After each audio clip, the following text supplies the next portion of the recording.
Good evening, everybody. Oh, we can't do it. We were going to do this episode without audio, but that's just not going to work. Yeah, we were trying. Episode 142.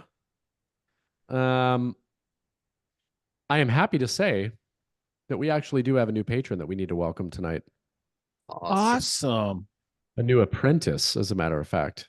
Wow. That's the First, $20 level. correct. The first new patron in probably the last three episodes. Yes. People are getting tired of us, I guess. We have Mr. Kalen. Hope that's how you say his name. Kalen Rutherford of at the Rutherford Co. at the _ Rutherford _ Co. Welcome, Halen. Welcome. You're part of an elite group. Welcome Yes. our newest member.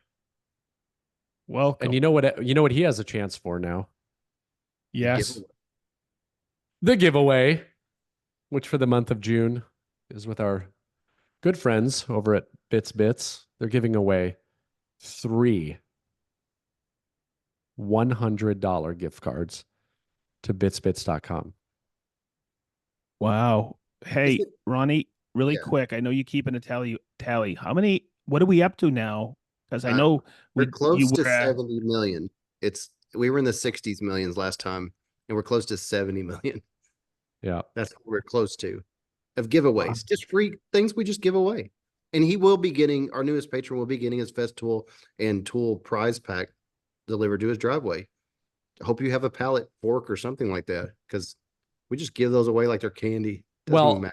Doesn't it come in the back of like a brand new Toyota Tundra 1794? Or Sprinter. You have to Yes. pick. You have to pick. We don't want to just like lock it into one thing, but it just shows up. Right. So it's great to be a patron. It's great value. Yeah, good value. Everybody listening now, and they're just listening. They're screeching and hitting concrete abutments, going, "I didn't get mine." Yeah. Oh, we're tossing around. We're tossing it around. Ideas. I'll be honest. I wish that we had that kind of pull that you could do stuff like that. You know what I mean? How Oprah. Amazing would that be? You get a full shop, and you get a full shop. Yeah, you get a fully outfitted shop. Like we just give away a shop. It's like Pimp My Ride. Yeah, there you go. Pimp My Shop. Everybody look under your car seat. We have something we snuck in last night and put an envelope underneath your driver's seat. Yeah. I know we aren't getting into it yet, but I have to say, you just brought up the Pimp My Ride. Have you seen the posts lately? I've seen some things coming out where people are getting a hold of those cars that they did on Pimp My Ride, and they're like absolute junk. Like they barely even drive. And they were talking. I heard somebody else talking about that recently. Yeah, they said they were basically doing it just for camera, and it like didn't even work. Like things and the cars were like inoperable when the people got them. And I thought that was so interesting because that was like very early reality day TV. Yeah. And if you think about it, like if you think about like a Festool build off, everyone I've been a part of, there's a quality product that's built, and that's hard to do that timeline. I can totally see skipping steps. Like, why glue the tenons? Just slap it on there. Just get it. Here it is. Here it is. We did it. It's balanced on top of there. It's like a bench. It's not even connected on the top. Totally could see doing that. But it's interesting to see how some of those amazing builds were not even real. Well, I feel the same way about the shows that like do the house flipping and stuff, like really, really fast. Eric, our friend, our good buddy Eric Curtis, he was on one. Yes. And he was explaining like the way that they did stuff and like the timelines and all that. And granted, a lot of it is like, staged, that kind of thing. And they like have a plan. But some of those shows, there's no way. There's no way that some of that stuff was like completely done. Especially those like short-term ones, or they're just making it seem like it was short-term and it was actually like weeks. Well, I was very impressed. I talked to Eric about that because on that show, I watched most of them and I was like, how on earth could you all pull that off? And he said some things were really complicated. We had a warehouse that we were able to practice our method before we did it on site. And I was like, that makes a lot of sense. That makes a lot of sense. So they actually were really thought out some of the things where they had one house where they built out the rooms and they like cut a hole in the side of the house and like pulled the rooms into it. Like the kitchen was already done and it was moved in assembled already into the house. And I was like, wow, that's like groundbreaking stuff. They did Holy things like that. shit. They did things like that to pull it off. The most one I remember the most was that a kitchen was already assembled on like a steel structure and was brought in one piece. Huh. It was something along Did those lines. Eric was one of the guys that won an Emmy for that, didn't he? Yeah. Yeah, they did when their show did. It's a good show. It's a good concept. It just is mind blowing when you watch something's doing something. You're doing that over a weekend. You're kind of like going, "That's not possible." But when I talk to him, that what they don't tell you is a lot of preparation, planning, Oh. work goes into that to pull that off in 2 days.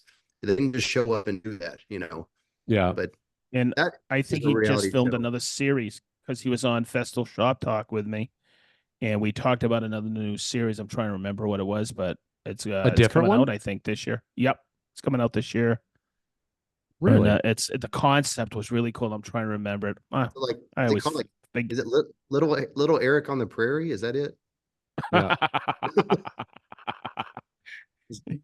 Just making up he's wild such a cool. statements. I really enjoyed his talk at Workbench Con. That was one of my favorites. Him and Michael Alm, really good. Yeah, I did see that. It's good. Yeah, I it was really good. enjoy his muscles. Is that It's a like is that a normal thing? that's that normal thing.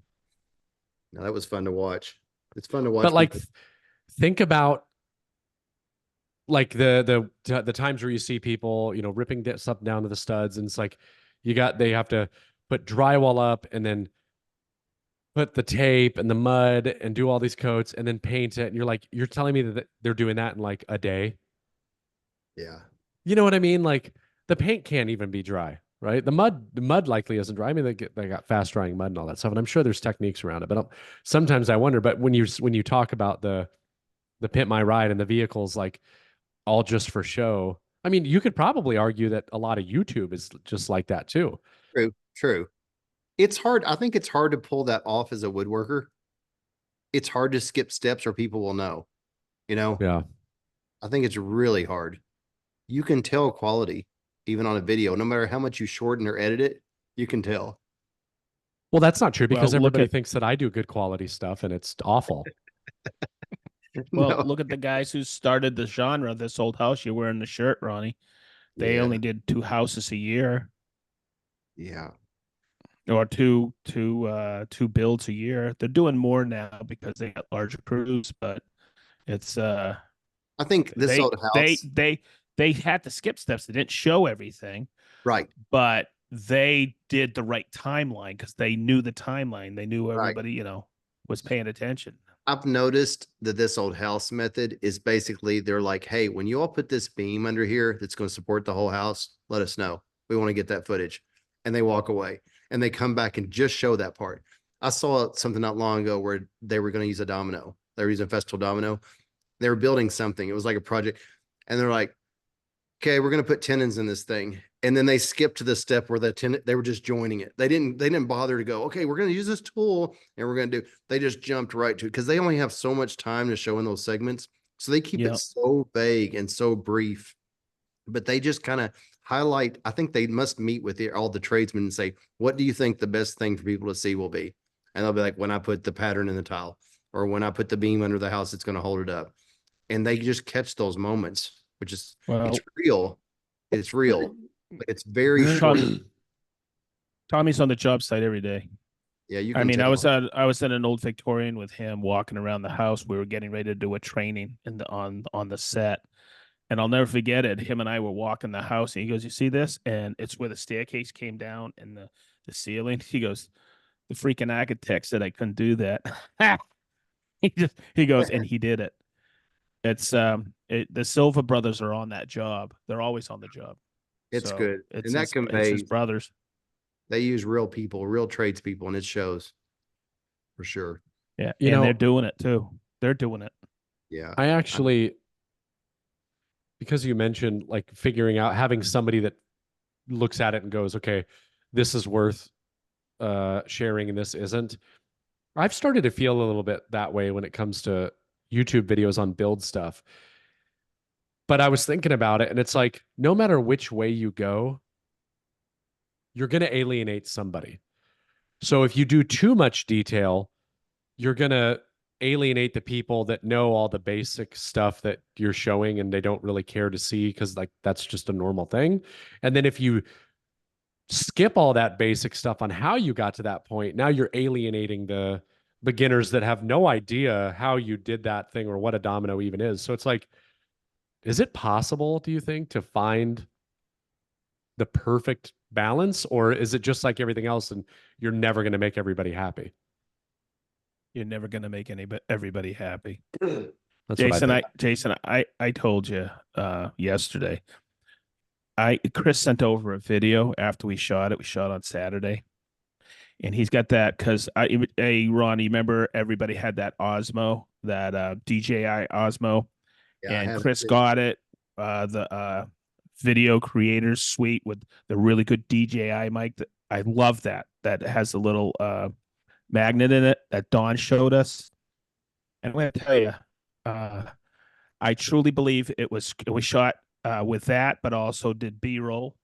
And I truly believe it was Chris's best video we ever did. That's cool. And right now it's tanking. Of course. It's a yeah. Because you were happy about it. And I actually, when I watched it, I went, because I wasn't sure about my energy. And Chris said, Sedge, I think that's the best energy you've had in a long time on a video. And I was like, wow. And we were like, it's so we were like at lunch today, just looking at each other, go, you know what? Sometimes it doesn't matter. Yeah. I mean, sometimes it just doesn't matter. You think you've created a great video, but what is it? Do you guys, Jason, you've been at this a long time. What is it? I don't get it. I don't know. It's very, very frustrating to me when I put a lot of effort into something and I think it's going to be this amazing video and it just absolutely tanks. Like you're so excited about it. And then you get into panic mode and you're like, oh, I got to change the title and the thumbnail and I got to do all this. And then you end up just destroying it even more. But it can make you second guess doing this, right? That happened to me with the Bloom Under Mount George slide video. When I released that, now it ended up being a very, very good video, but it was like months later. That's what I was going to ask you. I mean, like my best video ever, it took like 10 months for it to even start growing. Yeah, that's rare, but it took me 7 months with the metric one, right, Jason? And then you said, yeah, Sedge, have you checked it? Yep. And then they were going from my video to you, and I was like, Mhm. that's the first time I was like, oh my god, I guess something going viral now. We looked at it Saturday, and Chris goes, how much on the metric?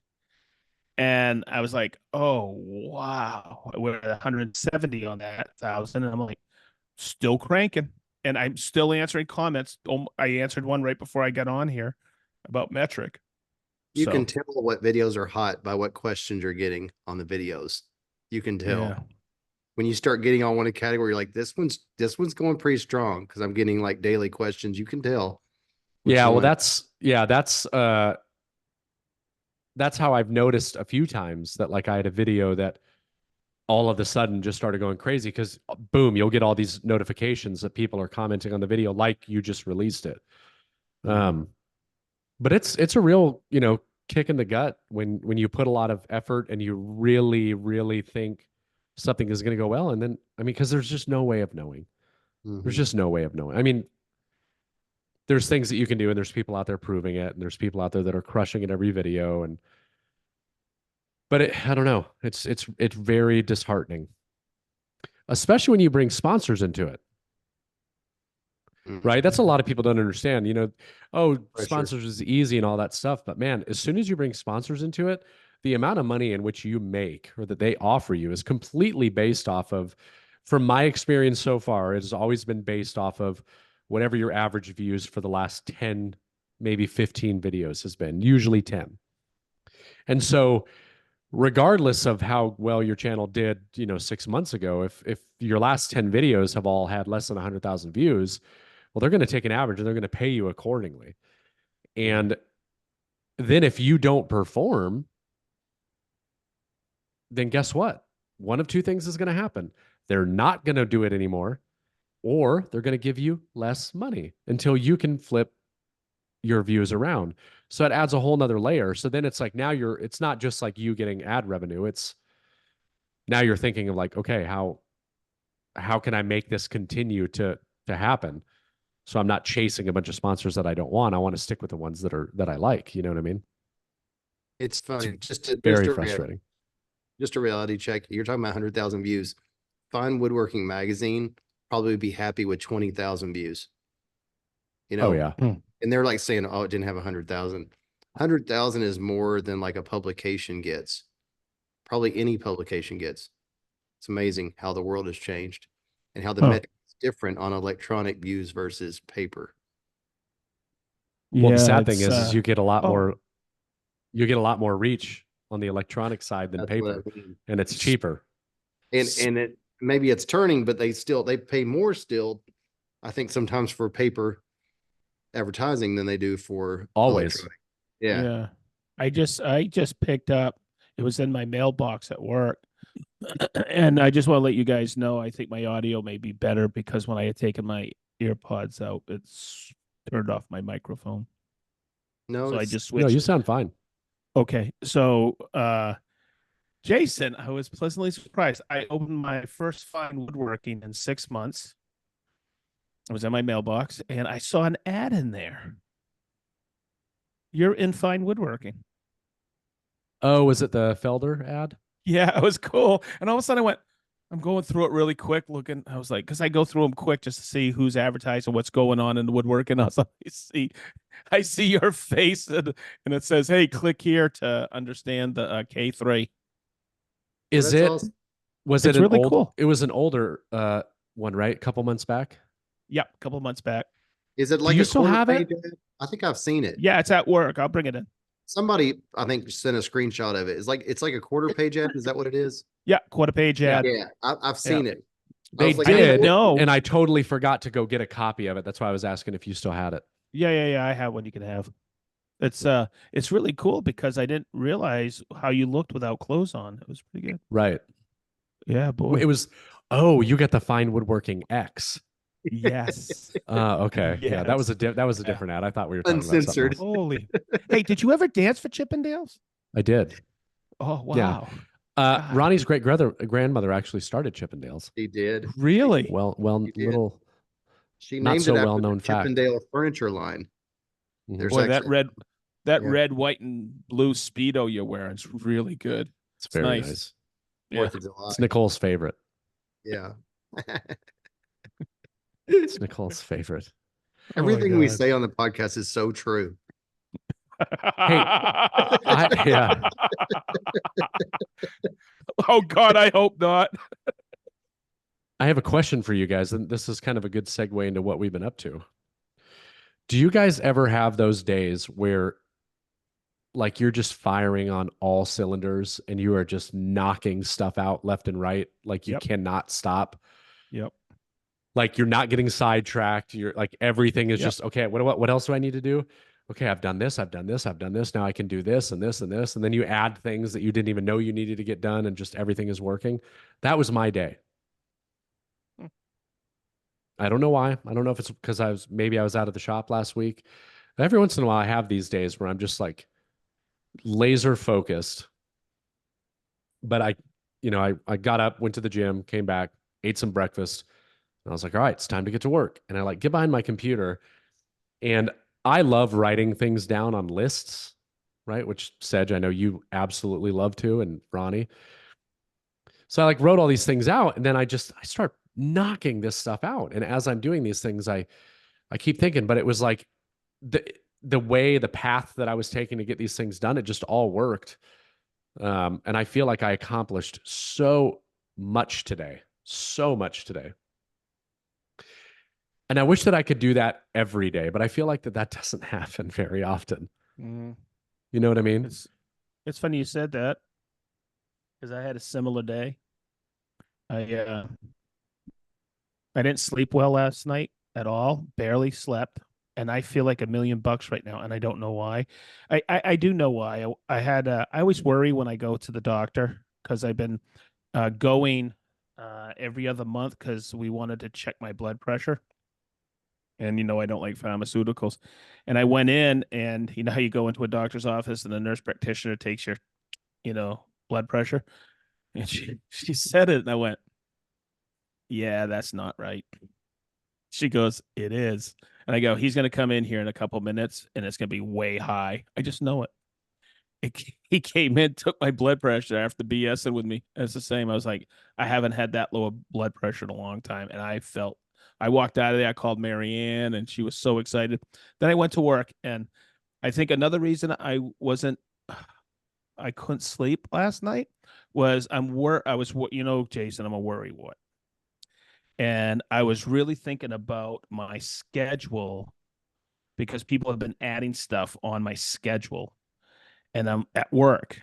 And I made a conscious decision this morning to just put my head in front of that computer and knock out what I needed to knock out. My schedule, I brought Rick in first, and then I brought Chris Seibert in, and then I brought Pascal in, and I had all my June and July, and I wanted to lay out, this is the time, because I got a lot of travel coming up. And I go, this is what I have to do. And I'm going to be on PTO these 2 days, and then I'm coming back. And I want my ducks in a row. So you understand, because this one time I'm getting in at 2 a.m. from Kansas City on Friday in the morning at 2 a.m. I'll probably get to sleep about 3, and I get a Festool Live that day. And Really? I said, listen, I go, I am going to do it because I can't do 100 best ofs because you lose audience when you do that. And they looked at me and go, wow, you're really thinking this out. Then I did this. Because you know how you said I just started knocking stuff out? I could have been done with what I wanted to accomplish. But I said, you know what? Nope. Got back behind the computer again and started knocking out all my outlines for the next 6 Festool Lives. Because now, guess what I don't have to do? I don't have to worry about them and getting them to the right people. So I think when I do those lists, because I have like 1, 2, 3, about 5 around me now and 2 on the computer, when I knock them out and I can cross them out, it's that sense of accomplishment. And Yeah. today I've been super, super, super productive. Boy, after this podcast, I'm going to bed and I'm going to sleep like a baby. Because guess what? I eliminated the stress off my brain because I know I checked all the boxes today. So when you do it, it's tough, but I do have a lot of productive days because I know there's a lot of things on people counting on me, and I want to make sure, well, whether it's here at home in Marianne or, I have a list that I start every week. This is week 24. I go by weeks like that. And I always know Monday's podcast, and I know it's at 5:30, and that's on my list that I have a standardized list of my week. I've been like that since I was 14, 15. I love it because it's a sense of accomplishment. Now, do you guys do that when it comes to like a woodworking project? Do you take a similar approach? Mm. Ronnie, you're shaking your head. No, Yeah. you don't have like a plan. For example, today my goal is to, get all these cabinet carcasses, assembled and edge banded or whatever. And then when you hit that point or you Well, don't hit that point. I think with woodworking, unless you're building something standard that you're really used to building, it's hard to gauge what you're going to get done that day. And with woodworking, it's almost like we just got to get further along in this project. We got to move further along. Hopefully we can get here, but if we don't, let's at least get here. I feel like we do that regularly. More standardized work, we have more targeted goals. Mm. I think I, that's where we So fall. like one of the screens, that's Yes. standard work for you guys. Like, hey, Yes. today we need to prep the area, get the pieces cut, put up the brackets, blah, blah, We blah, blah, wanted blah. all the screens to be up and know who they are by the remote limit set. We know exactly. We talk about on the way. We know on that. Sometimes we exceed targets on that. But doing non-standard work, that's why we've talked about on the podcast before. That's why it's so hard to be a custom full-time custom woodworker, like because it is so hard to gauge how much time some things take. Some things take longer, some things are faster than you think, but that's hard. Jason, I want to throw that before I answer. I want to throw it back to you. Do you have a standardized list or a list of how you want to accomplish? Like, let me ask: did you list out step by step or a rough step by step of that built-in you just did, or are doing now? Or Yes. have you done that before, where you just know this process: rip, crosscut, band, punch? Yeah. So the bottom line is I am somebody who works better with structure. And be as somebody that was in the military for 20 years, my life was structured every single day. If I don't have the structure, then I have a hard time. And so, granted, I will admit that yes, this is kind of standardized, because how many cabinets have I built at this point? So, Mhm. this project, building boxes and putting them in and attaching them to walls, like it's pretty dang standard. But I absolutely did say today my goal is I want to cut down all of the material. The next day, my goal today is I want to get everything edge banded, trimmed, and the boxes assembled. And then the next day was like I want to cut all the backs and get the backs attached, and we'll get everything finished or whatever the case was. And what I found, because I had that 1 week where I was just in the shop for a full week, I wanted to take advantage of it as much as I could. And because I am trying to get my life back in order in terms of structure and not just flying by the seat of my pants every day without any direction, because that's my problem. If I don't have the direction, my mind wanders. And what was happening with me for a very long time, and I still struggle with it, but I'm getting better about it, which is why I wanted to talk about this, um, is the fact that because I'm forcing myself to put those structured things in place, I feel like I'm more productive. And so that 5 days was really productive. Mm. Do you write it down? Sometimes.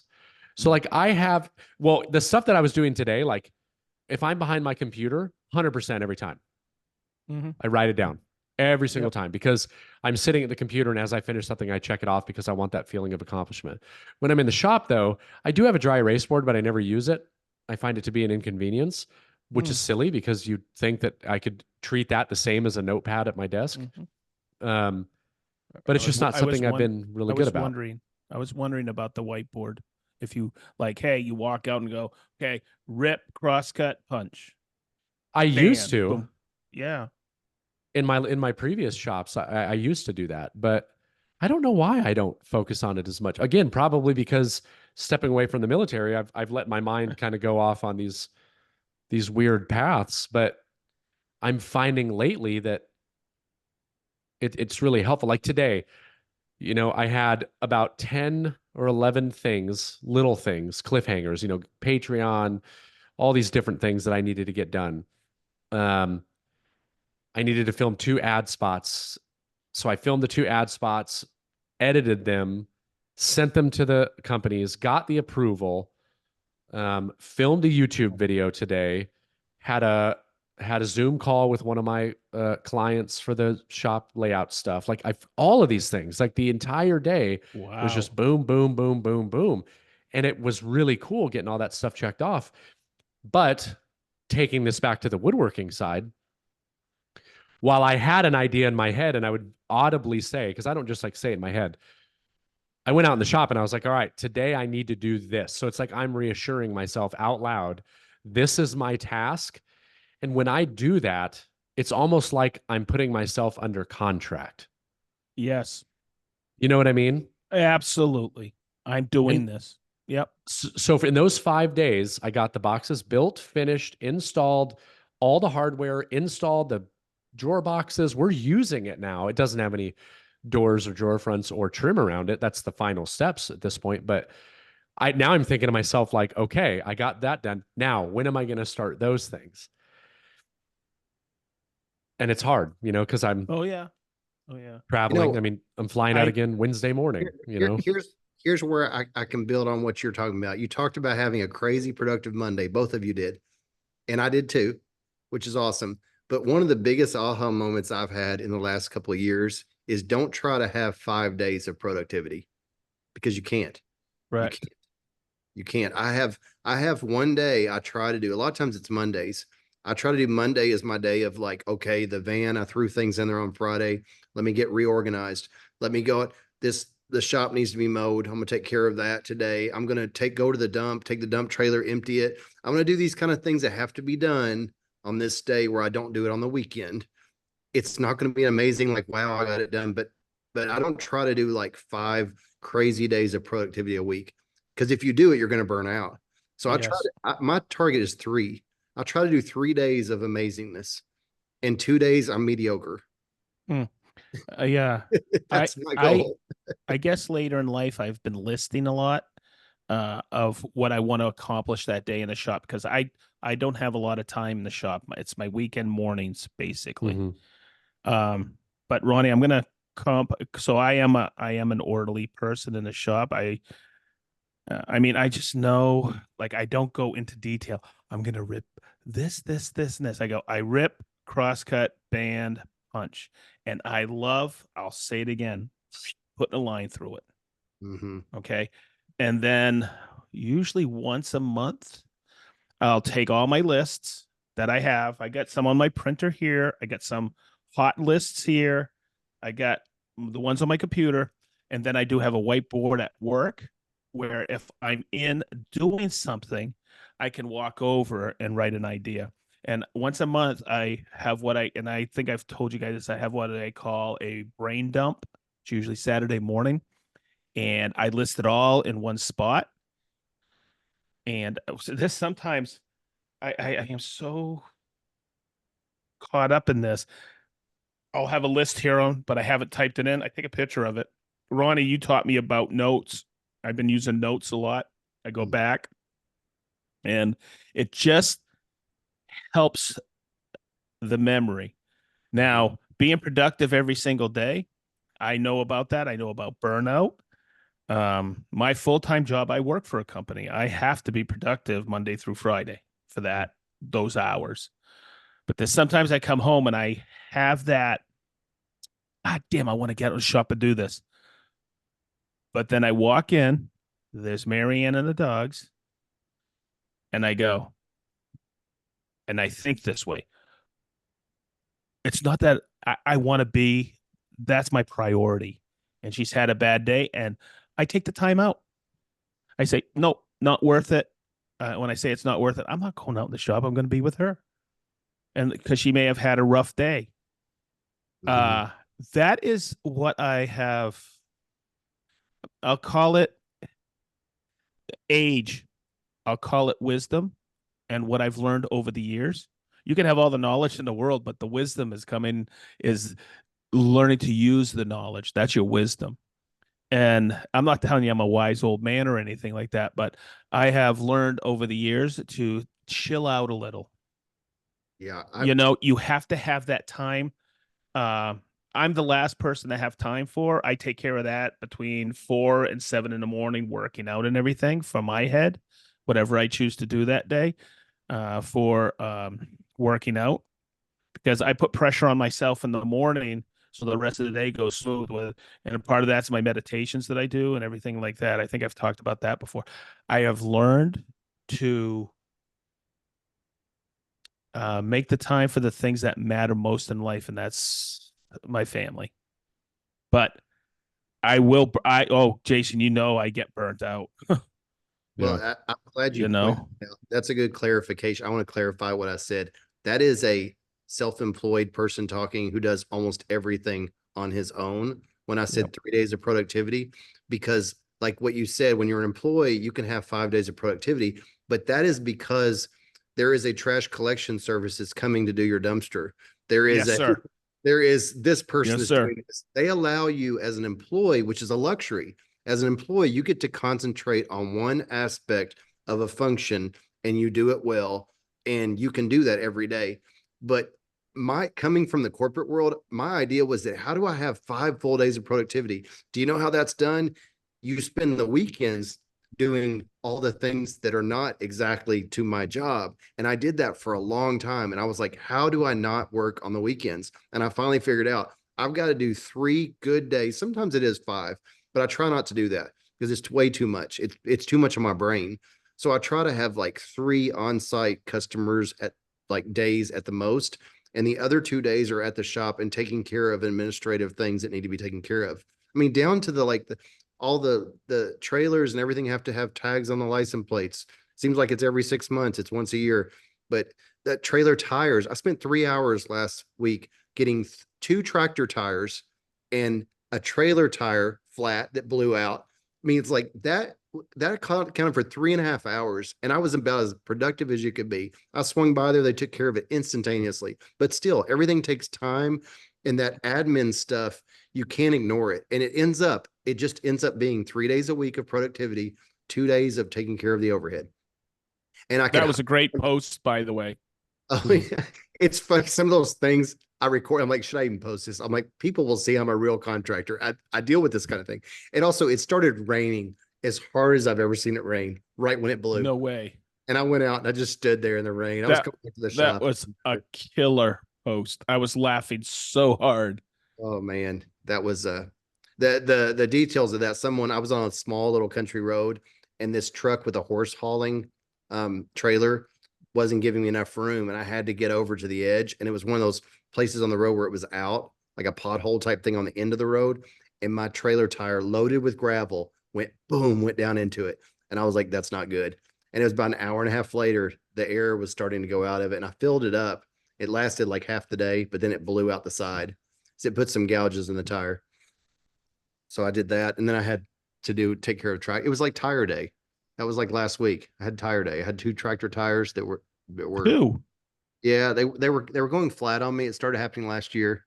So I was going to get 2 new tractor tires. It's awesome. I went to the tractor place. He's like, your tires are still good. It's your valve inserts. He's like, we're just going to change out your inserts. And I was like, thank you.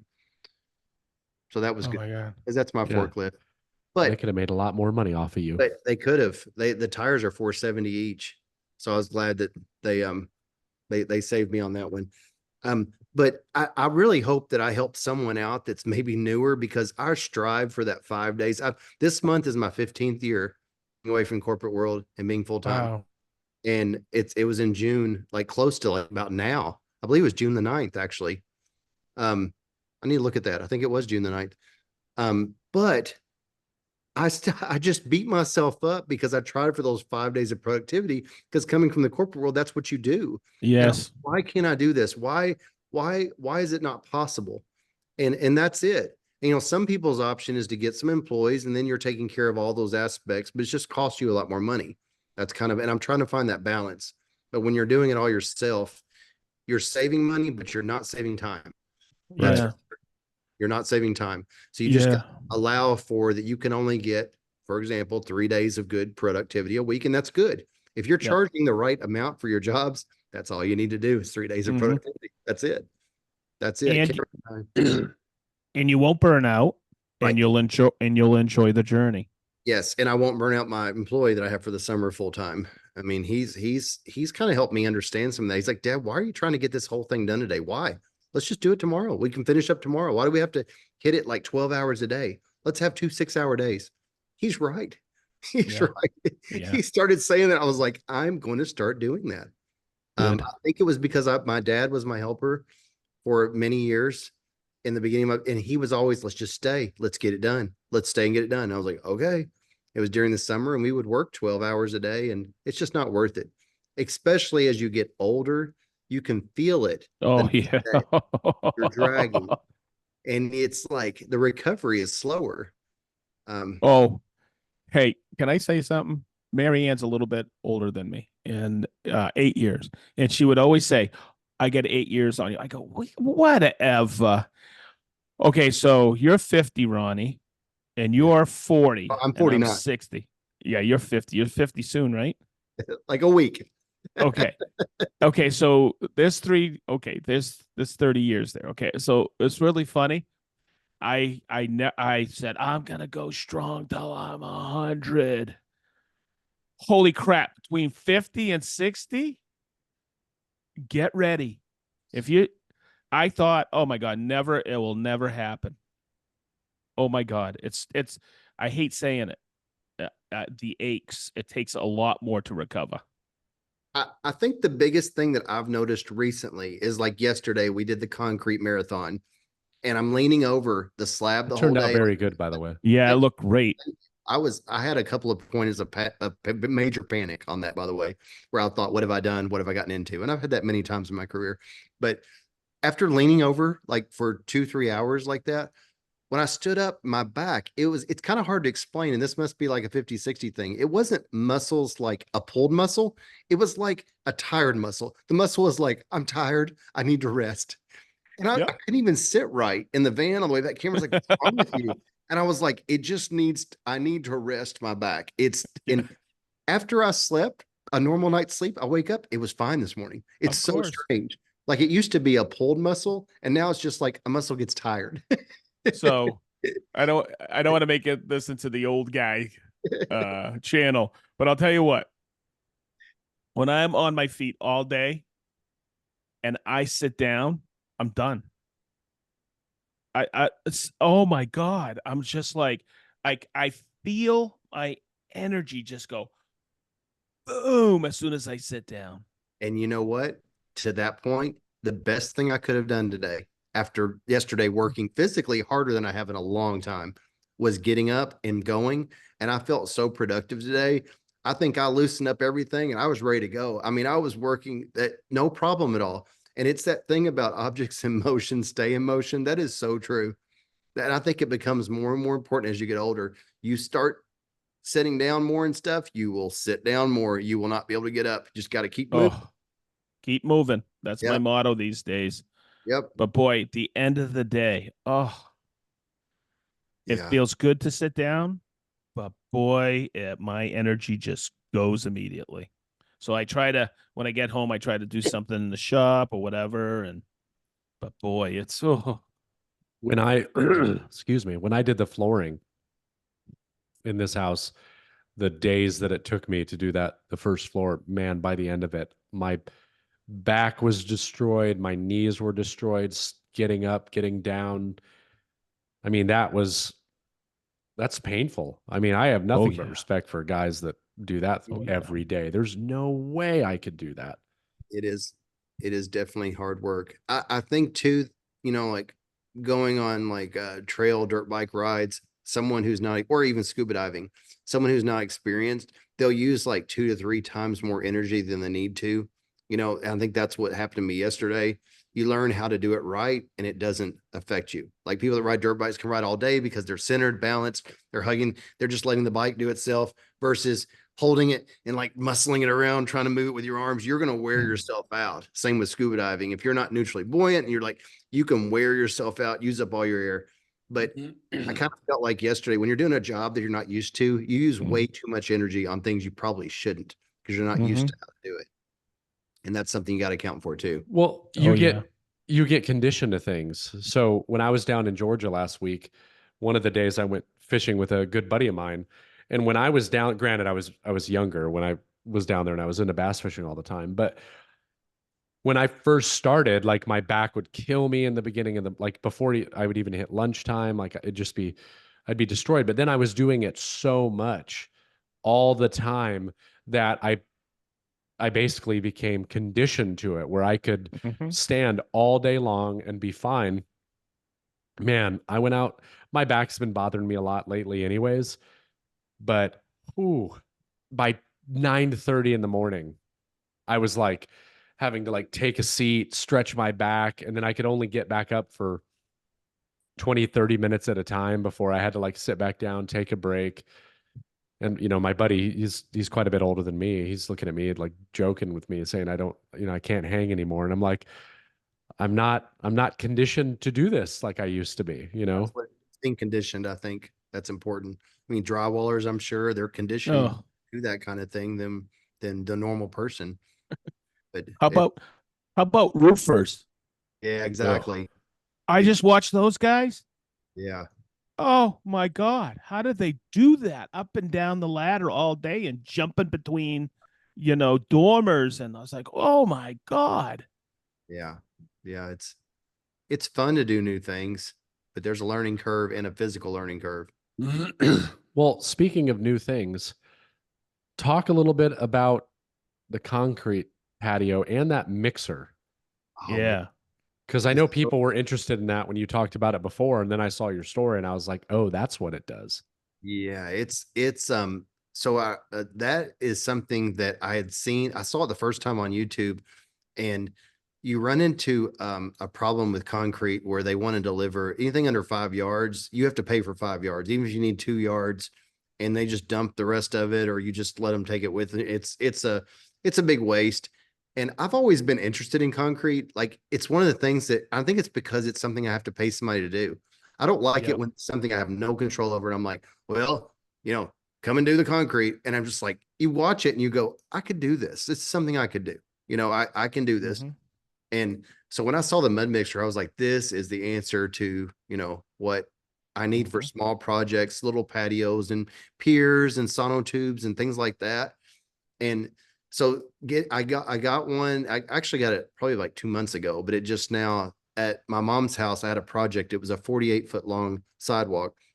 And it started out being a fieldstone walk that my dad did like 30 years ago. And it was starting to get tree roots were making them stick up. And it was a huge tripping hazard for her, which was not good because she's always out in her yard working. She had a truck full of mulch and topsoil yesterday, just to give you an idea, filled a tundra up and I'm like, you got to stop doing this. She's like, well, I've got low spots in my yard and I've got, so that's all another thing.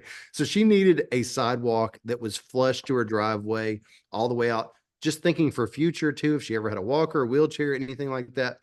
So it was important. So we last week we did the thing where we excavated it and we did fill. We did like size 8, 9 gravel, and I rented a compactor, which I've seen so many times online. Never used one before, and I rented one and we put it on there. And that thing will move. Like you can't stop it from moving forward. It is a hoss. I'd say it weighs 300 pounds. And we packed that down, and it was almost like concrete when we packed it down, and we left it like that. And then this week that was to come back and install it. And that machine, it can hold up to 350 pounds of cement in the top hopper. It falls down and there's an auger and there's a water valve where you just say how wet you want it to be.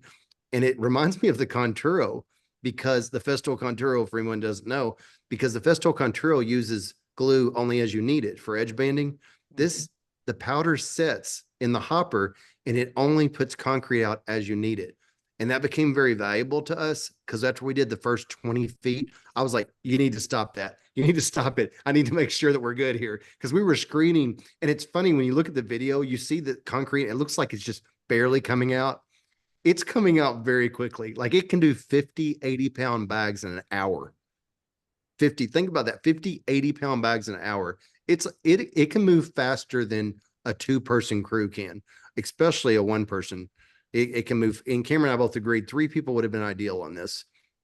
It ended up being, he was a lot of the 80, went to get the 80s off the driveway, brought them and put them in there. And I was the screeder moving the 2x4 back, just getting it close. But what I learned about concrete is if you know the times to do everything, it's easy. But here's the thing, knowing that right time is like humidity, heat, to everything. There's so many factors that only a concrete person who's been doing it for a long time would know all those things. And it's like a lot of concrete people will cut the expansion lines with a concrete saw after it cures now because it's just kind of easier.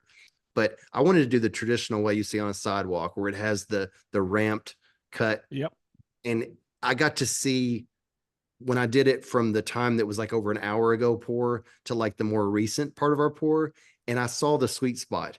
I saw the sweet spot where it was a lot easier. It goes in there just like it's, silk. And so I could see how you could learn over time when that point was, but I have a lot of respect for concrete people and what they do. But it was a very fun learning experience.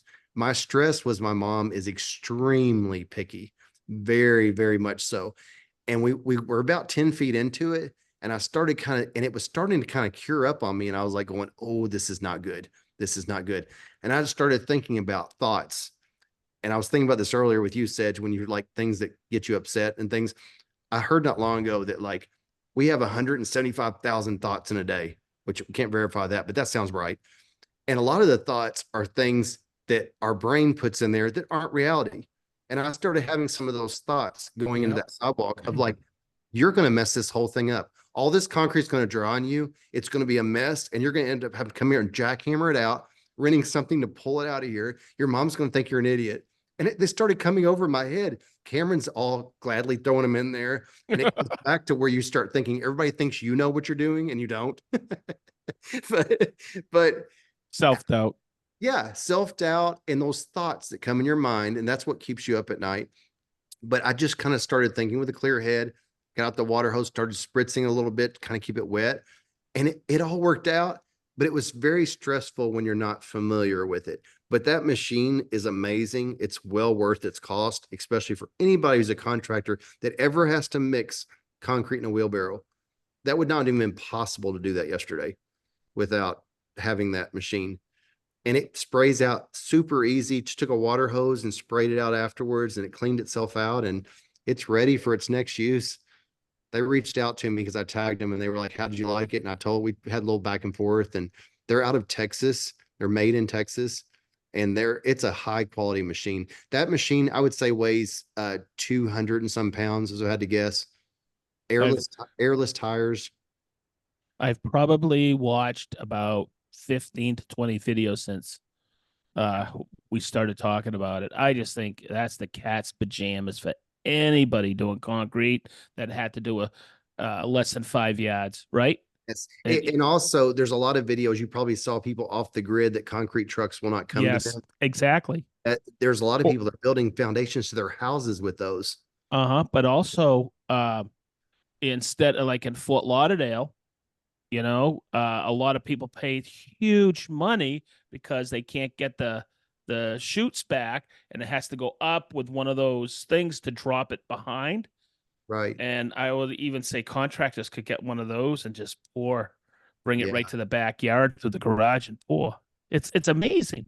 Yeah. She had a quote and they told her it was 2.5 yards and 5 yard minimum. That's what they told her. And so she was going to pay for the 5 yards, and she was really worried about her landscaping. And I'm sure she was glad that I offered to do it. But one place I splurge is it's all curves for anyone who didn't see it.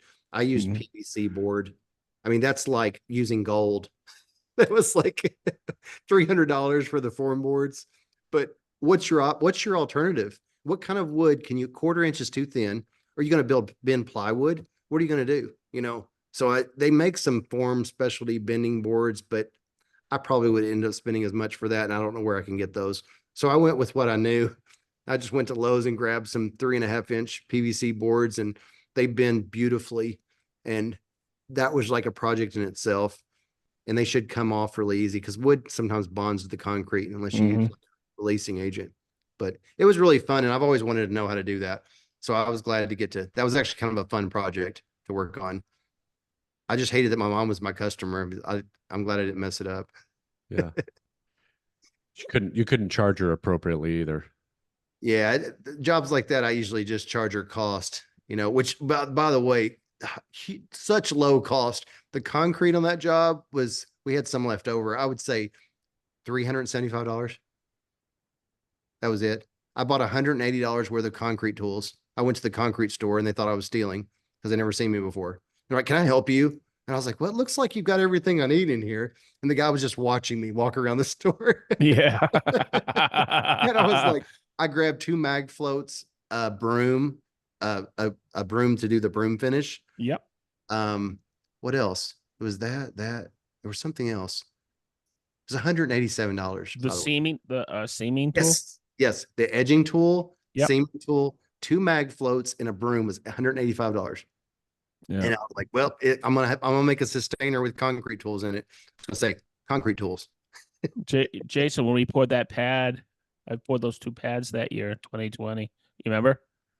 You were over there, and I had Rick and a few other people, and I borrowed my buddy's mixer, and we did that in the morning. But damn, that was a lot of work. Yeah. It was just a small pad. I think a 4x8. The advantage over the conventional mixers, they say, is the consistency of the material. Because when you're putting it in one of those barrels, you're having to put the water in there. This Mhm. one, you set the dial and you forget it. And as you add the powder and it goes into the auger, that's where it squirts the water in there. So it's always consistent. And we would notice that it would get like a little soupy and you just back it off and you have to wait a couple of like 15, 20 seconds to see what the result of your knob is. If you try to turn your knob too fast, you're not seeing the end result because it has to Yeah. come down a 3 foot long And auger. it looks like one of those epoxy seam mixers, right? As Yeah. it comes down, and Yes. yeah, it's really cool. It does such a great job, and that motor's heavy duty. We had a couple of jams because the material set in her driveway for about a week, and one of the plastic had a hole in it, and there were some hard places. It does a Ah, good job of grinding up the hard little clumps, but one of them was stuck, and there's a reverse for the auger. And when you put the reverse, it clears it up. But if we didn't say, just for anyone's curious, it's called the mud mixer. I don't know if we said that. That's if you Google mud mixer, it's a really cool tool, and I've seen it for a while, and I think I finished the internet on mud mixer and concrete. Finish the internet. I did. I finished YouTube. And by the way, there's some people out there in the concrete world that are killing it. Like 6 million views, like how to do a yes. 6.5 million. I watched one just like 2 days ago. That's all they do is show concrete and paver, and their views are crazy. Yeah. There's one concrete company that keeps coming up over and over again, and they're doing real client jobs, but they also take a lot of time in doing their explaining it. And it's funny because I know some concrete guys be like, why are you wasting your time doing that? This guy's making more money on the YouTube side than he is on the Oh, for actual. sure. Oh For yeah. sure. Yeah. Yeah, it's very cool. It's neat to see there's industries like outside of our realm that you don't even know about, like that they're just killing it on some Oh, trade. and you get caught up watching it. Like I do. I think I mentioned it. I don't know if I mentioned it on the podcast, but I got hooked into and I watched two of them. The guys who are oh yeah, it was on Beers with the Boys. Patrick has watched them as well. The guys cleaning the rugs. That's Oh this yeah. all muddy rug. Oh Yeah, yeah. you've watched them? Oh I've yeah. seen Those it. are good. Oh Yeah. my God, I watched a couple of them and it comes out really cool. Yeah, those are good. So part of me says, I wonder if they actually muddied that rug.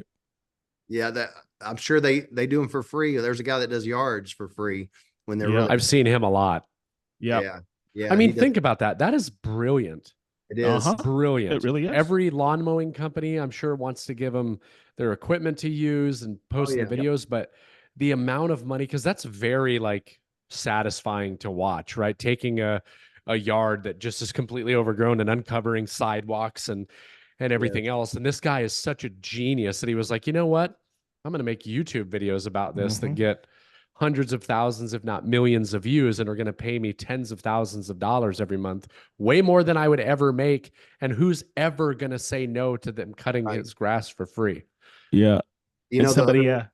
somebody Go ahead. asked me, how do you know about lawn care like that? And I go, I grew up mowing lawns, but I'm doing stuff to my lawn now that I am addicted to lawn care. Mhm. I love it because I was like, hey, how do I level an area? What's the mix that sand, soil mix? And I got some other stuff I got to do around. And now I got 2 yards I'm doing. I love doing this stuff. Yeah, I like Mary it. Ann goes, oh, now I see what you're doing. Yeah, people regularly question why I mow. Like most people in my neighborhood don't. I actually don't mind it at all. Well, Cameron's taken over the job a lot, but I think mowing is fun. I, It's my zen. I do. I think it's fun. My shop, no one ever sees it. And we've got like golf course stripes on 6 acres and no one ever, it's behind gates, but I And like it. I think it's fun. you learn well. Okay, so I'm going to take this back to our original topic tonight is YouTube and producing a video and not getting any views on it. So we did one 2 years ago, and I just love it. It was so much fun. I did it on my Ego multi-head, and I all of a sudden at the end of, and it's the season, right? It's everybody's starting to look. You get ready for lawn. And it's at the end of April, beginning of May, and I looked at it and I saw a little tick up on it. I went, oh, people are starting to watch it. And I got a couple of comments. So I did this. I changed the title. I did a little bit of research, what's out there. And then Chris goes, "Oh my God, it's skyrocketing." And then we found it. We looked at the original thumbnail, and I go, "Chris, look at this." And he goes, I go, "There's too much shadow." We shot the picture and we said, "Let's just get it out there." So we took it all to the backyard, put it up against a shed side. Okay. So it was on a nice background. And I put two of the pieces of the multi-head and I framed it. And in the middle, instead of saying something stupid like Big Ego, like we did before, I put Ego multi-head because it was the most searched topic. Ah, smart. Are you ready? In the the month of May, I got another 9,000 views on it. Oh, wow. It is, I love looking at the analytic where it's just skyrocketing up.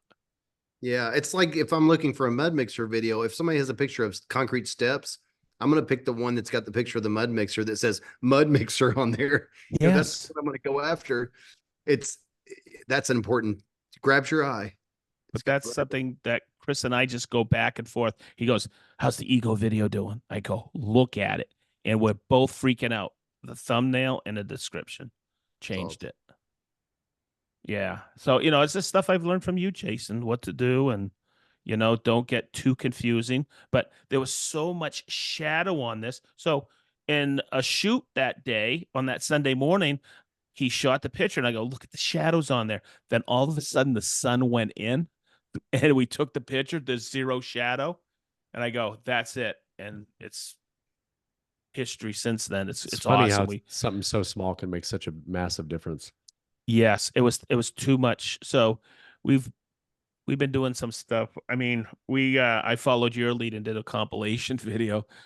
Did it do any good? We did 9 of our worst performing videos. funny. And Chris went home, put them all together, did a little bit of editing. And out of the they're all kind of cool little videos. This is like a few weeks ago, but we compiled them. So it was 20 minutes because they were shorties, right? And we've gotten so many views that all of them combined, we've blown through the ceiling on it. That's funny. Yeah. And it's just learning what works, what doesn't work.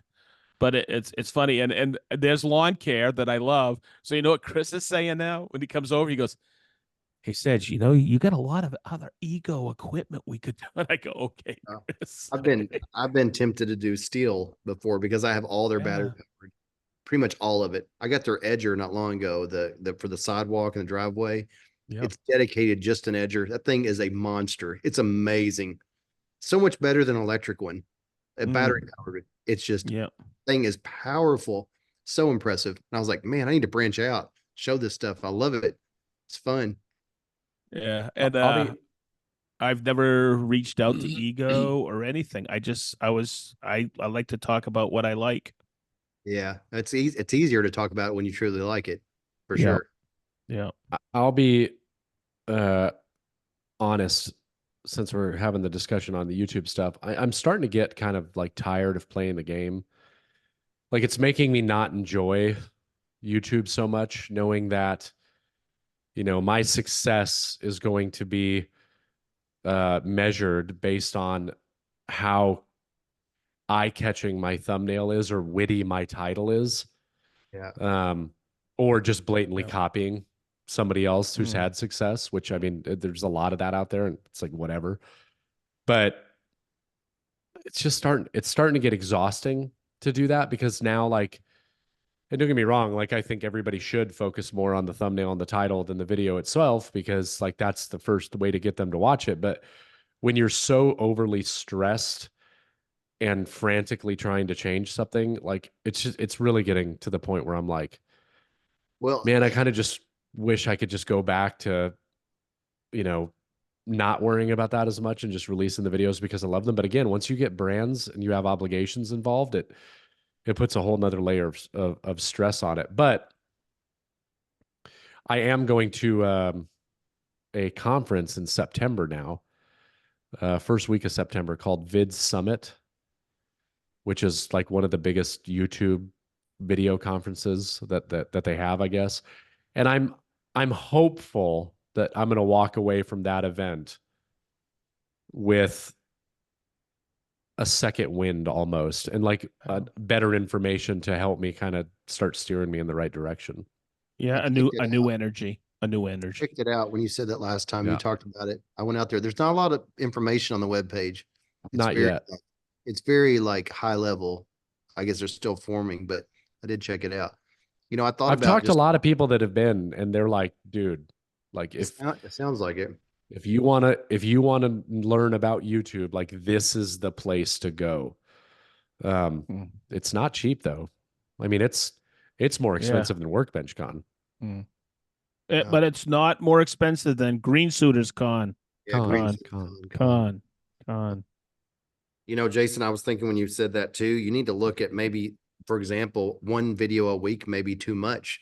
Maybe you're trying to do too much. It Maybe you is, need, and I'm not doing a video a week right now. well, I'm just giving an example. Like Yeah.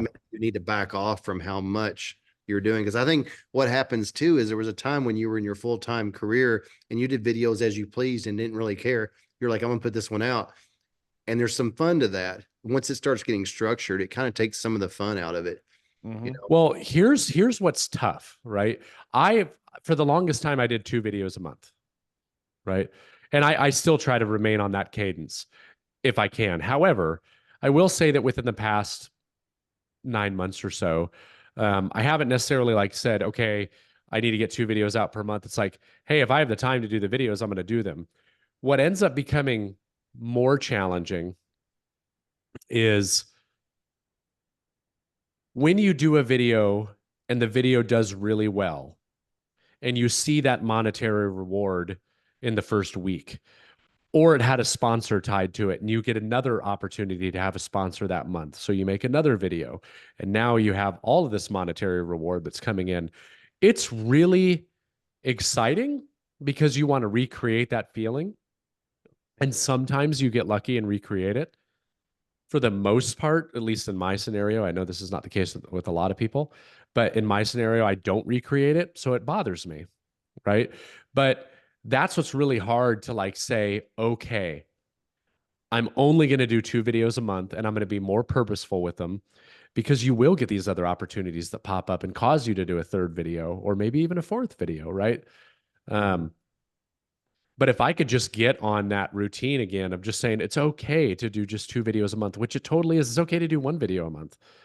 That would you know, it's, actually help my timeline a lot because if I only had to worry about 2 videos in that first week of the month, which is the schedule I'm trying to get on, boy, would that take a lot of stress off me because I could film 2 videos in a day pretty easily and I could edit them for the rest of that week and spend a lot of time doing fancy stuff. And it's you know, hard. it's, you know, it's funny when you were describing that a minute ago, you know what it sounded like? A slot machine. It Yeah. sounded like you're describing a slot machine. You were like, I put a Mhm. video out. You're like, when it wins, it feels great. I want to do it again. And then it doesn't. And you're like, and I just want to pull that lever again, pull it again, pull it again. And It's that's very why true. slot machines exist. That It's a is a dopamine. It's a that dopamine rush. it is that's why they exist. You It's know, and you dopamine. think about they exist, slot machines exist, and how often do they pay off? You know, sometimes you have to pull them what 20, 30, 40, 50 times. And Mhm. the human brain will keep on pulling, you know, just to get that 1 in 50. And it's very similar to that type of psychology. Yeah. It You want really the is. rush. That's a good way to think about it. I've Yeah. never really given it much thought that way. I've just always looked at, you know, bringing on sponsors this year has changed things for me pretty drastically because it was so funny when Nicole came on the business and that very first day, the conversation we had was, you know, how do we replace your income? And immediately I was like, well, I'll just start doing sponsored videos once a month and we'll replace your income for the year. No problem. Well, then it just so happened that a couple days later, I get approached by BetterHelp or a company that represents BetterHelp and did that. And then I get approached by Woodworkers Guild of America. I'm like, hey, another company that I'm, you know, happy to partner with. But then it turns out that it's like, it's not just one a month now. Now it's, okay, this company wants to do 3 months and then the other company wants to do 3 months. So now it's like, okay, so now I have 2 videos each month, right?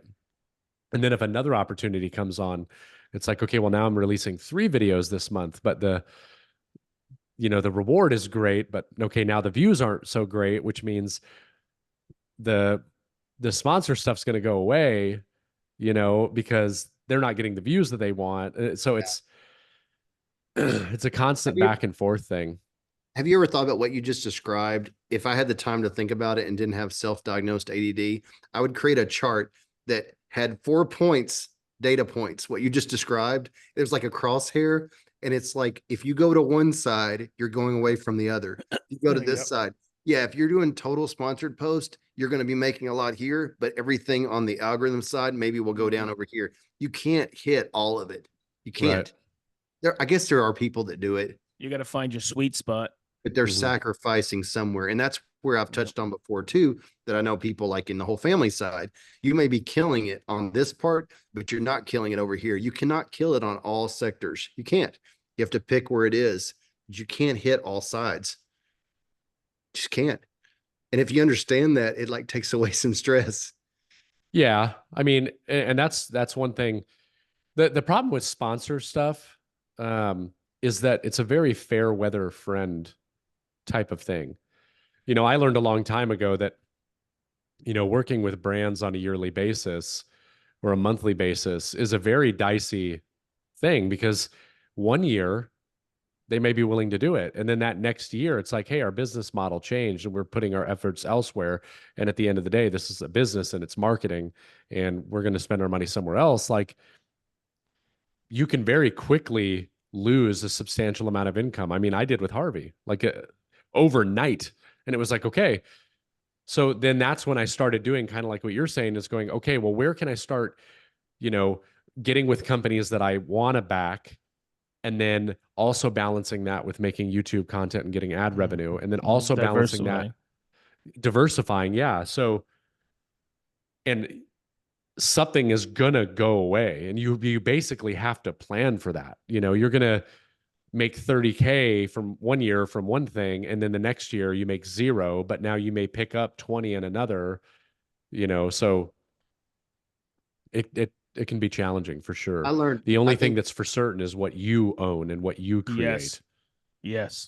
I think the first time I saw a aha moment was when Mark Spagnola lost Powermatic, like a long, long time ago. They just dropped him, and he was kind of like, "What?" And I think he had a lot of his eggs, just from what I could tell from afar, on the Powermatic side, and it just showed me that like if you're in with one company and that's where everything's coming from, you're on dicey ground, because all it takes is one marketing hire change, marketing company change, and they're going to go a different direction, and you lost it. Right. It's a scary thing. Well, And I I was trying mean, to remember that. yeah, I would say that it was probably a very significant, I don't know, I haven't talked to him about it, but it was Well, probably a very it was a big blow. significant blow. Yeah. But at least he's smart enough. Like, I mean, his primary source of income, I don't know this, but I would This was have to assume the it's the guild. guild Yep. for I think this sure. was before the guild. This is when Powermatic was sponsoring all of his videos. He had it on the front. In my theory, not even knowing, I think Powermatic sat there and thought, he's put all these videos out. They've got Powermatic on the front of them. Let's just stop paying him, because he's got all these videos out and people are seeing it all the time. That's the And I most feel like, frustrating thing. yeah, I The think brand that was always this. wins. Yeah, because they're still out there and it says sponsored by Powermatic. I still see some of his older ones, and but it was a good learning experience, and that's true for anything. That's true for if you have clients. Don't let one contracting company be your main source, and one builder, because you Right. never know, that one person may change some way or shape or form, and you're out. But it's a balance game. It's all about balance, right? Everything we talked about is balance. It's all Hey, about. can I ask you guys something? Oh, because I've noticed something. Whether it's YouTube, Instagram, the general woodworking community, it almost seems like it's quiet. There's a little bit of a lull. Do you think it's summertime, vacations, graduations, all that? Probably. I do. Because like Yeah, everything on my channel is down right now. Every analytic. Yeah.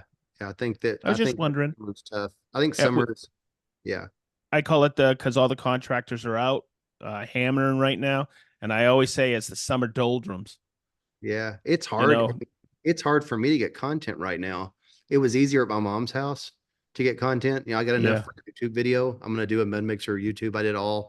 I used my Osmo and used it all day. so I've got to put that one together. But it's tough when you're in the grind, in the summer grind, and try to Yes. stop for content. It's Yeah. easier when it's Well, not that and summer. people want to spend more time outside. I mean, we're no different. Yep. You know what I mean? Yep. Yeah. Like Yeah. we're grilling more right now. We're spending more time outside with the kids. I mean, I don't watch a lot of YouTube as it is, but I just think about what I'm doing right now. People are traveling more. Yeah. So it's unfortunate though, because that timing sucks. But once September hits, then what happens? Everything starts to turn around because it's starting to get Yep. cooler. The Kids holidays are are back. coming. Kids are back at school. Yeah. Yeah. And for me, I realized this back in Florida. There's something about Labor Day. There is mental. It, it's Yeah. the end of the summer. It's time to put your nose to the grindstone again and get going. And you're invigorated with that shot of cold air. Mhm. And in Florida, it was a lack of humidity, and everybody was, and it's always that first cold day in Florida or Mhm. that break in humidity. Everybody is pumped. Yeah. You July know? July 4th is another date.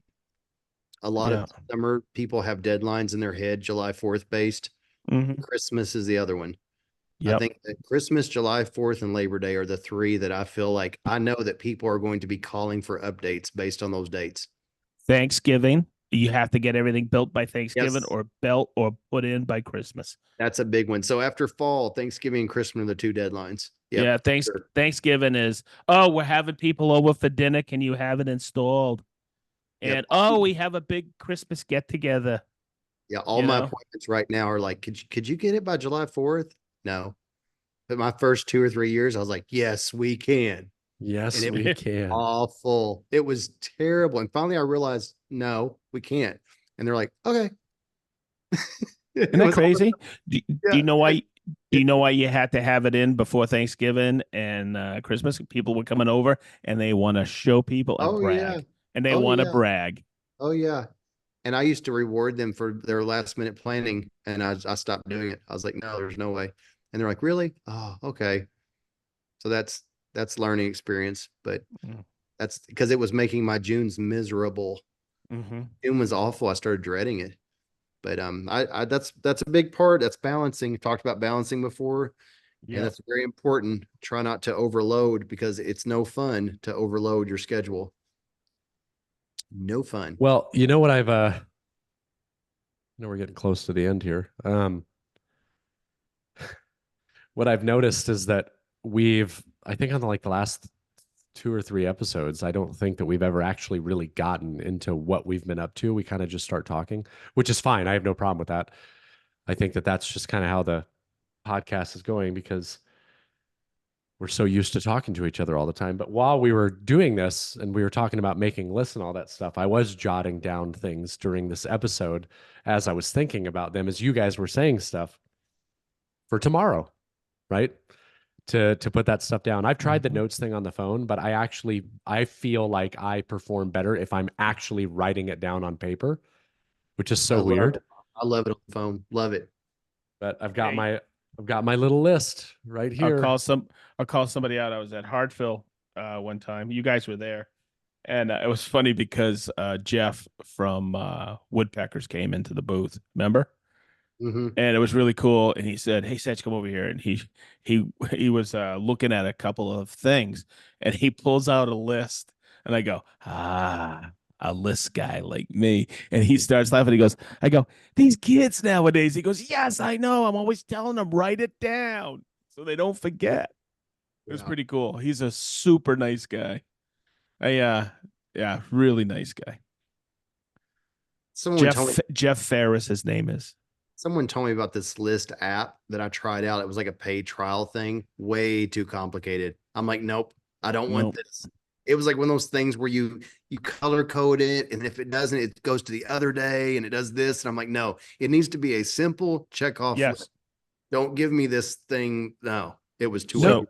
Notes is good, but the problem that I'm having when I pull out my phone to do that is I immediately forget why I pulled it out, or I get sidetracked and I open Instagram or YouTube or whatever else. I'm like, so, and then I never write down the thing that I wanted to write down, and later I'm like, what was I going to do earlier? I have a So master list, and on Sunday I go through it and I say this week. And the first thing I do, I manually retype this every time. Monday, Tuesday, Wednesday, Thursday, Friday. I type it in Notepad. And the first thing I do is look at the weather. And I put in there it's summer, I don't worry about temperature, but I put like I'll put rain, sun, like cloud, just where I yeah, know the weather. I put that on the top of every day because weather is very important on what I of do. course. And then I base it around that. And I do that. And that's why I can't even pre-think it out. So I do that on Sunday night. So I kind of have my framework. And that's where I pick my 3 most productive days. That's how I do that. And that's So kind of how I do when that. when you guys were talking, I pulled up notes really quick, and the way I use notes, just really simple, is if I'm out and about and I'm talking with somebody, and I thought about that, and I got okay. So it says here, this guy's a good pressure washer.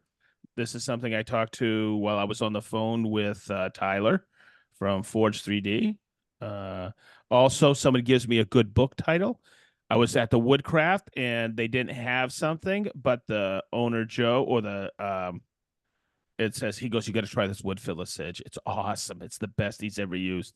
That's I when I wrote bring, down, and yeah. so I come home and I look at it, and then I put it. I kind of like look at it and go, okay, this goes on my master list that I have as a Word document. And I go, and guess what? When I was talking with you guys, I wrote down mud mixer one time, and I watched video after. And you guys told me that goddamn person who was the Timex restoration, and Yeah. then I watched that. I got sucked into that. Not Timex, Rolex, but Yeah. I'll actually write down notes as we're talking about. The Oh, biggest that's thing, I got to go look at that afterwards. the biggest thing I've learned on the notes thing is you want the top part to be the header, or you're not going Yes. to be able to find it. Because I just looked, I No. have 361 notes. And as long as you put on there concrete mixer, for example, on the top, and then put mud mixer, you can search your notes and you can go Mm-hmm. back and find those things. Like I'll regularly at things when I'm at meetings or like a Mm-hmm. festival build off or something, people will say, Yes. oh, try this extension of the tool. And I immediately go on there and that's where I put it. And there's something I learned on a YouTube video about notes that I watched. I love. I'm a YouTube fanatic because if I want to, okay, how can I maximize this app notes, right? And the guy said, start a hashtag list. And if it's like for Sedge Tool or the house or Fest Tool, those are my hashtags. And I go, oh yeah, that's something. So I go in, I go hashtag Sedge Tool, bam, all the ideas I think about when I'm on the road. And then you know how to, of course, pin them. Okay, so my pinned one is Apple keyboard strokes that have made my day. So a few people have taught me some keyboard strokes that I use on my Apple here, and they're just amazing. I would Cool. have never. I watched a YouTube video, but somebody else taught me a couple of them, and I'm like, you got to be kidding me. Yeah, that's It cool. just it's so much easier. So yeah, That's I love listen notes, and I've tried a bunch of different things over the years on for apps, and it's just so simple. Keep it simple, right? yeah. If it gets too complicated, I'm not doing it. Yeah, I like that. But somebody asked, "How do you remember all of what you're doing?" I go, "Cause I write it down. Yep. I have places to go to you know to remember things. My phone, I call it my memory. Yeah. And I use my notepad a lot for pictures. And I'll take pictures of my tape measure at certain Yep. projects and I'll put Yes. in notes. And sometimes that's valuable because sometimes it's 3 months before my materials come in. And I'll go back and look if I have questions. So I love that. It's like a No. little photographic memory. So that Well, Polycam, I'm thinking of getting it. The which oh, thing? The speaking of Polycam. that, last week I downloaded it and started the trial. Guess what I got charged for today after the 7 days was over and I forgot. $99. Polycam. I It guess I happened to have it me. for a year now. That's exactly where I am. I did the same thing. It was around Christmas and I was like, I'll play around with it while I was slow down on Christmas. I forgot about it till I got charged and I was like, oh. Yeah. But I will say I think it's worth it. You just gotta be careful how many paid apps. It can really add up over time, but that's one that I think's worth it. And it seems like they're going far with it.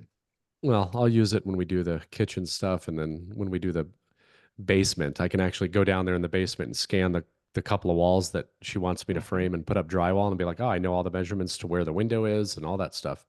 Exactly. It's pretty If sweet. you need help with that, I can come and help. Okay. Are you tape measure trained? Yeah. No. He's just Well, gentlemen, I got to go upstairs and be with Leo while Nicole goes and gets in her workout. and I'm getting ready to go meet Cameron at Country Boy because today is Madison's first day training as a server at Country Boy, which is awesome. No Oh, way. nice. I think I get a discount now, which is awesome. Nice. We go there about 22 days a month, maybe 22, 23 days a month. So it's awesome. Jeez. Awesome. Must That be is good. so cool. So cool. So cool. Excited. Well, So everybody, that's- thank you for listening to episode 142. And if you like it, please leave a review on Spotify or Apple. Make sure you join our awesome patron community. Yeah, I actually need to Yes. look at reviews and see if we've gotten any recently. Become a patron. It's easy.